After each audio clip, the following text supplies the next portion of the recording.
Okay, folks, here I am, finally doing something that I have been putting off for quite some time, and that is getting back on the podcasting journey where I basically talk to myself and make all of you listen. And if you don't know me, I am Conscious Mother, also known as Drea Aguilar, and I am a shamanic practitioner. I am a psychedelic facilitator and an embodied leader. I'm here on this planet as a conscious mother to bring in new earth, to call in those codes by living authentically, sharing my truth, and being of service to the world. I'm also honoring my expression by using these platforms to share with you my life, my process, my innermost workings that make me the beautiful, amazing person that I am, spoken from a true Leo rising. I am stepping into that love for myself so much more, that it's okay to desire wanting to be the center of attention. It's okay to say and share my story without feeling like I'm taking up too much space, whether it's a worthiness thing and I don't feel like I'm worthy to tell my story, or that, like I'm right now, stuttering, tripping over my words, and not being perfect.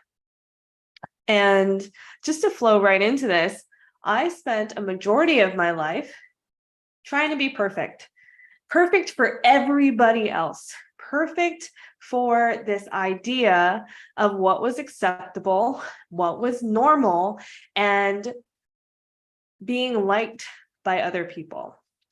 And I thought that was so important to me. And I'm digging into the deeper layers of why this is true right now. And especially at this pre-party Lionsgate portal that we're in.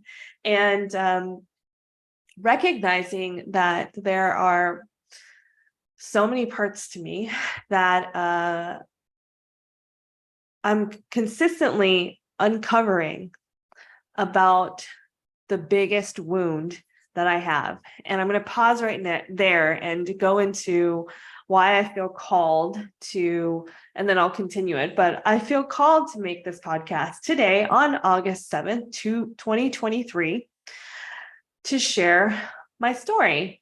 It's 8/7/7. So today is actually my father's birthday. And he died about 9-10 years ago, shortly after my birthday. And it's his birthday today, celebrating him. And first, I would like to acknowledge and honor him for being the soul that chose to be my dad, being the soul that is here to really give me the biggest lessons of my freaking life is through this man who quite literally drove me insane. This man drove me absolutely nuts, and all for good reason and all in good measure. Because if it wasn't for him, I wouldn't be in this seat at this moment. And I'm so grateful for that. And what I've been dealing with is, to expand on that story of my first wound, I lost my mom when I just moved to California from Seoul, South Korea. I was not even 2 years old. 2 months later, she passes. I am just a little baby. And I spent a lot of my life really focused on the fact that my mom died when I was 2. And somehow, whether it was my own doing, my own soul saving me from really being fucked up, or I just was not ready to receive this piece of the trauma that I am currently working on.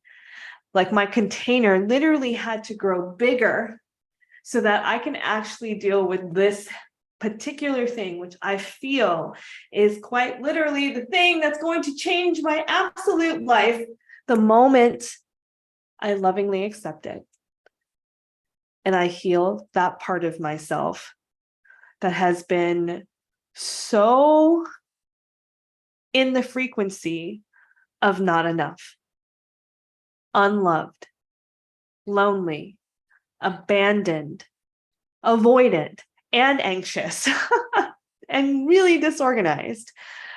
Sometimes making me believe that I have some type of neurodivergence, and that's probably true.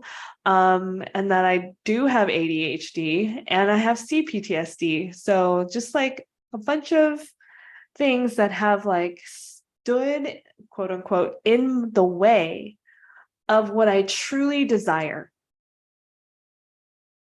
And what I truly desire is to feel safe. And in my mind and in my soul, to feel safe and secure is to end my scarcity mindset, that there isn't enough, that everyone that loves you is going to leave. So leave before left. And it is quite, after 40 years, this is not working for me anymore. I choose to null and void this contract. And in order to do so, I get to sit with this piece of my story and decide how I would like to heal it, how I would like to transmute it, and the new story that I get to write because of it. So when my mom died, my dad left me too. My dad left me too. And I didn't find out about that until I was a freaking adult.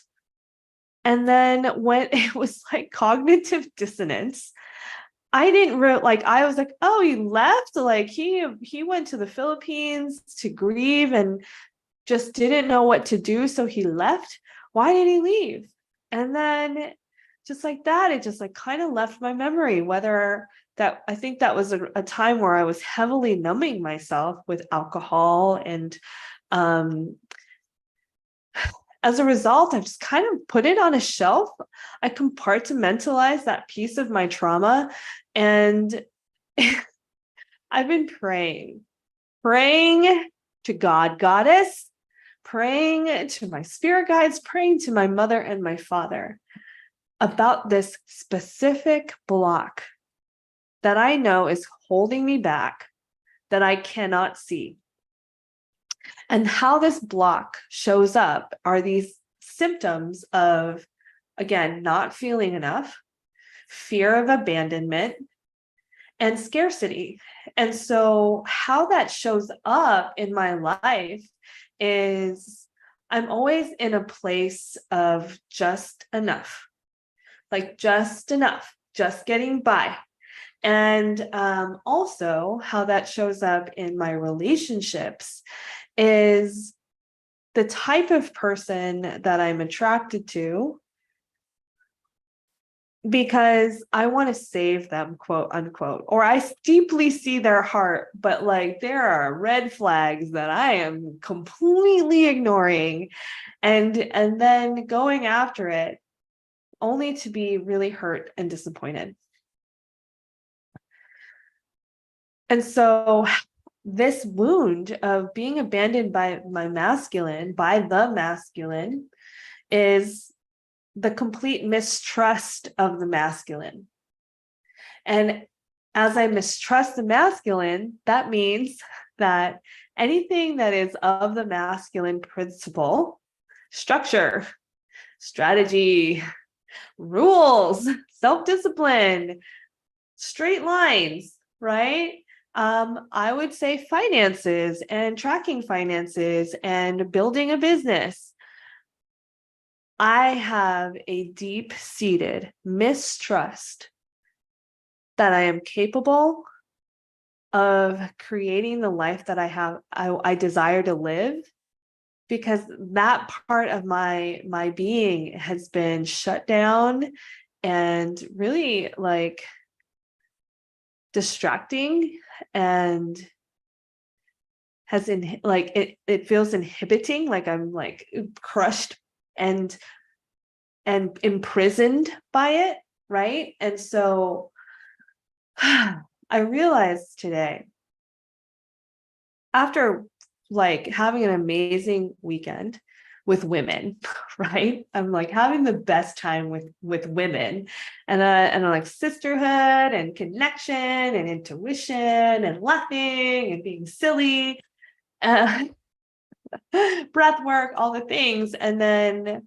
the juxtaposing that to the next day of being around the masculine, and I'm like heavy and I'm like shut down and I'm scared and I'm retreating. So I'm hella good, and I don't use hella lightly. So I'm hella good at being feminine in my creativity, always in the flow, spontaneity in my emotions. And yeah, like good job, Drea. Like not having many powerful women in my life, it was very important to like learn to embrace my femininity, that divine feminine power, that queen energy, that goddess energy that just walks into the room and everybody knows I'm a priestess. And now, if I were to manifest anything in this world right now using this beautiful portal called the Lionsgate 88, I am calling in structure. I'm calling in trust of the masculine. I really get to trust that part of myself, that part of me has got me. Because there's even like, ooh, like in my mind's eye, I saw this like burst, this tendril. Another layer of mistrust of the masculine comes from the patriarchy itself. And we all just watched the Barbie movie. So it's really, it's really, really trending right now as far as conversations go. And the patriarchy, I look at our government and I look at their actions. I look at the wars that we're being put in and the poverty that we're experiencing and this constant fear and not enoughness that we are being fed through, force fed through the media, through the news, through social media, all of it. If you are in that algorithm of fear, that's what you get, that's what you see all the time. And that, oh, even thinking about it creates stress in my body. My heart's all tight, my back hurts. And I'm so repelled by it. Right. And I'm like, well, if the government doesn't really care about us, why should I care about the government?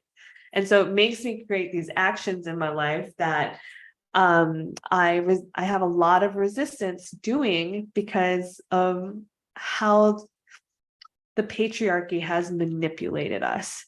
So that's another layer that I am healing, because I can't, as I'm saying all of this, I'm not saying it to shut it out all out and say F the government. No, there's a piece of what is happening on the like zoomed out level of world affairs that is a mirror of something internal within me, right? And so that piece of not trusting the patriarchy, not trusting the structure, not like feeling like I feel resistant in contributing to the whole because of that.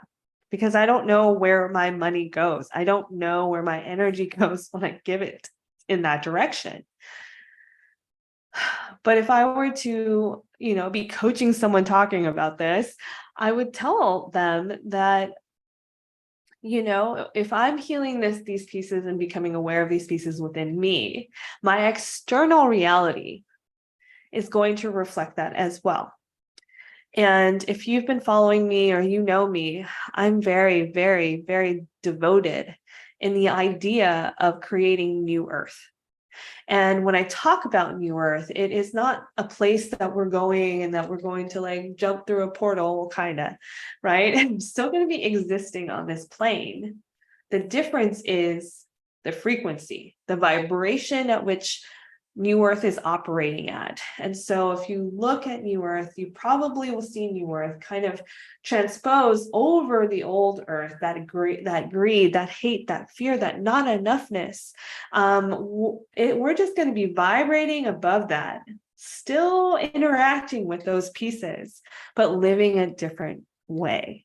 And so I'm calling that in, whether it's in a micro village or where I live with my community and we all like tend to the land, we steward our village and go back to nature, go back to our old ways, or like creating and like expanded view. I would love for this to be a global evolution where we have created New Earth.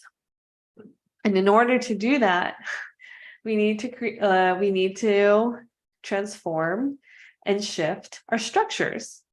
It starts with the foundation, the root chakra, right? That's the root chakra is safety, it's protection, it is finances, it is home.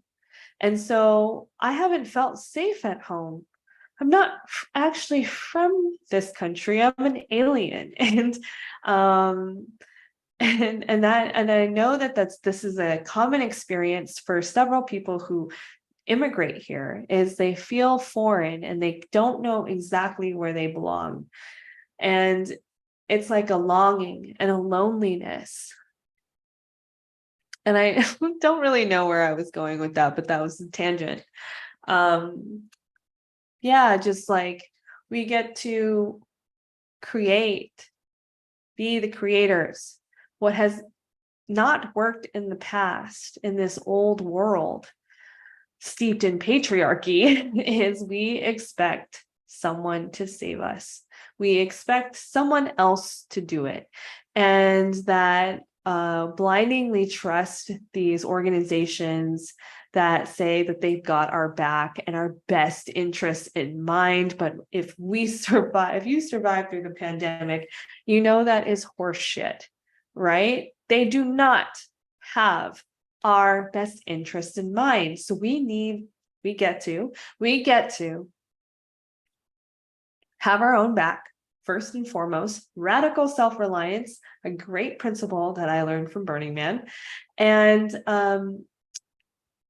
communal effort, which is another principle of Burning Man, that communal effort that we have each other's back. But before I can have your back, I need to take care of myself first. I get to take care of myself first. I get to fill my own cup. And when all of our cups are full, we don't feel depleted or taken advantage of or manipulated. We're all here. And my ego is like, you're such an idealist, Drea. Like, you're full of horseshit. That's what most people are going to tell you. And I know that that's not true, because why I'm here, my dharma that I received every single time I've sat with Bufo, every single time, they tell me that New Earth is here. And I feel it so deeply in my bones that I'm like, we won, we can relax now, it's over. We did it. And I'm, having a much more visceral, cathartic reaction to this New Earth idea and concept. But when I come back into my human, the message is clear. Go tell the others. Go find the others. Live in such great, deep conviction of New Earth, being a shining, embodied example of what New Earth can look like, so that we can create that tipping point when enough of us are awakened and we can send the message, be the message of joy, of fulfillment, of creativity, of our pureness, that is possible despite what has happened to us, our traumas, our hardships, our struggles that we have been carrying with us through our DNA, through generations, 7 generations back. 7 lifetimes back. That can be healed in one generation, in one person that has said, yes, I volunteer as tribute. I am the rainbow sheep of the family. I got this. I'm terrified. I don't know what I'm doing, but I'm doing it anyways for the betterment of the whole. And that starts by healing ourselves and tapping in to that beingness. Ooh.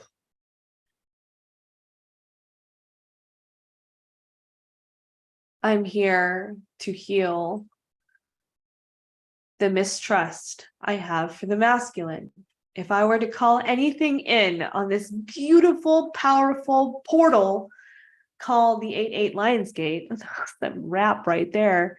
If I could call anything in, is to find harmony between my feminine and my masculine, to trust the masculine, to allow them in. Thank you, Dana. To allow them in, to allow him in, to allow money in, to allow help and support in, that it's okay. I am safe, little girl, like little baby, little 2-year-old me. I've got you. I've got you. And I love you. And all of this is for a good reason. Because you were meant to feel these different types of pain. Mother loss, abandonment by my father, multiple times being sexually abused, medical rape while I was giving birth, having to be forced into an emergency C-section, my arms tied down to tables while I'm giving birth. To have all these experiences that could have broken me, that could have made me end up not wanting to live anymore. And to be honest, there are times where I didn't want to live anymore. There are 10 years where I don't remember, and I just spent all of the money that I ever earned and worked so hard for on booze. It's just so I can numb out and be held by a douche of a man, whatever their name was, however many there were, to ease this like void in my heart because I didn't know how to love myself. And since motherhood, I am my most important commodity. I'm the most important investment. Everything I choose to do for me is poured back into me because that is how much I love myself.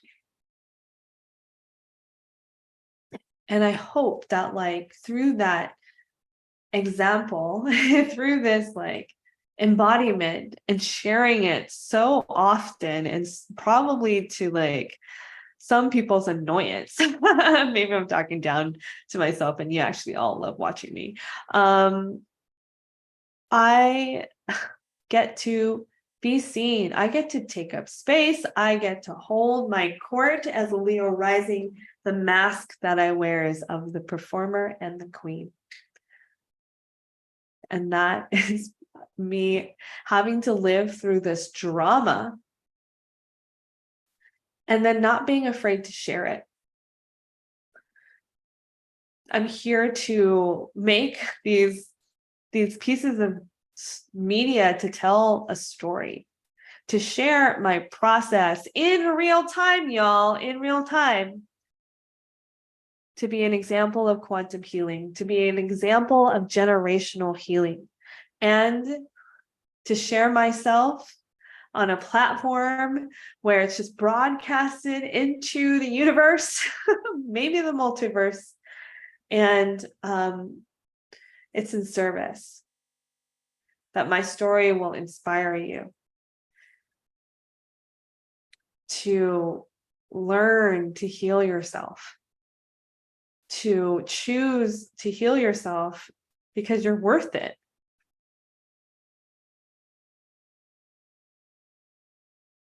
I'm so grateful for all of it, even this shitty feeling that I have on my heart right now, that makes me just want to like shut down and close my eyes and go to sleep, to numb out, to eat too much, to go and like just like blindly spend my money, like all of these silly things that we do as humans, to ignore the real thing that matters, which is being present and being okay with this right now moment, and that nothing has to be fixed, nothing has to be solved, that I get to be myself. And like, is that the game of life? Is that what we're here to do? Is to be, to learn how to be without the stress and fear that there isn't enough, because we are nature and nature is abundant. We are not, never have, and never will have been separate from nature, even though there were like, historical moments that claimed we were at war with nature, that nature was going to kill us. And no, we get like indigenous tribes from all over the world have learned to work and be in harmony with nature. And living in these modern societies with like these really silly roles and separation, we've lost our connection to each other. We become complacent. We become boring. We become anxious and sad because we've lost real human connection.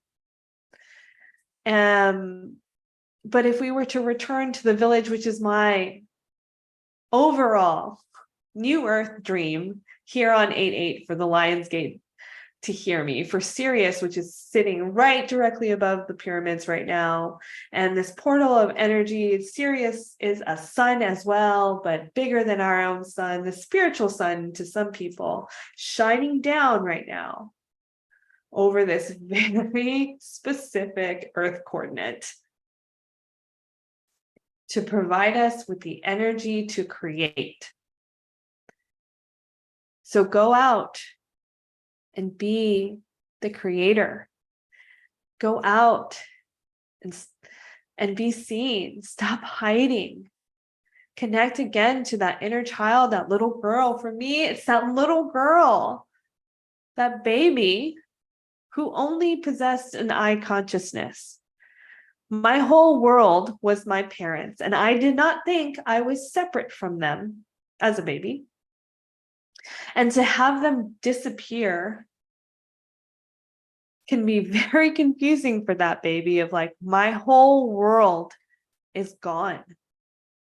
Where did my world go? Does this mean I don't exist? Who are these strangers? Why am I alone? I am breaking in half. I feel my heart right now, and it goes into my throat, and it like stabs me of like that sadness, and the heartbreak, and the loss, and the confusion, and the anger. But if it wasn't for those wounds and those scars and those cuts and those bullet holes and slaps in the face,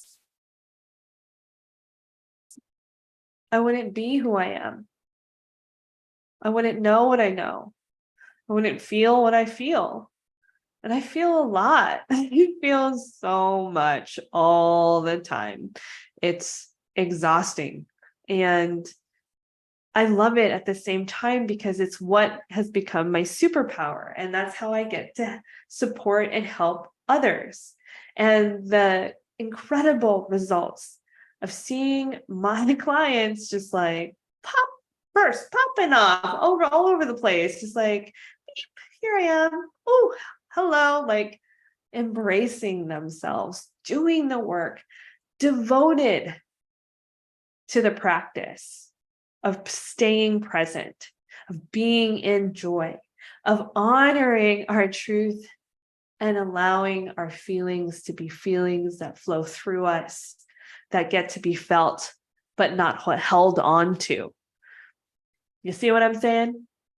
the better that we can be optimal in this divine technology that we call the human vessel. When we harmonize the four bodies, physical, mental, emotional, and energetic, what happens is we become open to unlimited possibility, activating our quantum self, our quantum being. And that's speechless. It's incredible what we have done to ourselves. Like the funny joke, cosmic joke that we have played on ourselves just to see what it would be like if God was everything and nothing. Thank you, Lionsgate. Thank you, souls. Thank you, Gaia, for this experience and this gift and blessing to live and to have a human experience as spiritual beings. Because when we're out in the ethereal and we're out on the other side in different dimensions, on the other side of the veil, whatever you want to call it, life is really fucking easy. Time doesn't exist. We just are all love.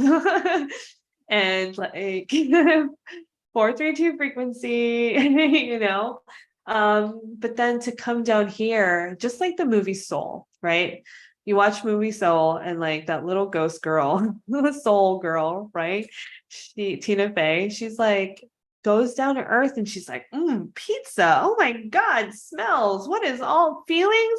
I just don't get it. And I can't comprehend. And then all of a sudden it hits that life is such a beautiful thing to experience when we slow it down and become super present and cultivate gratitude.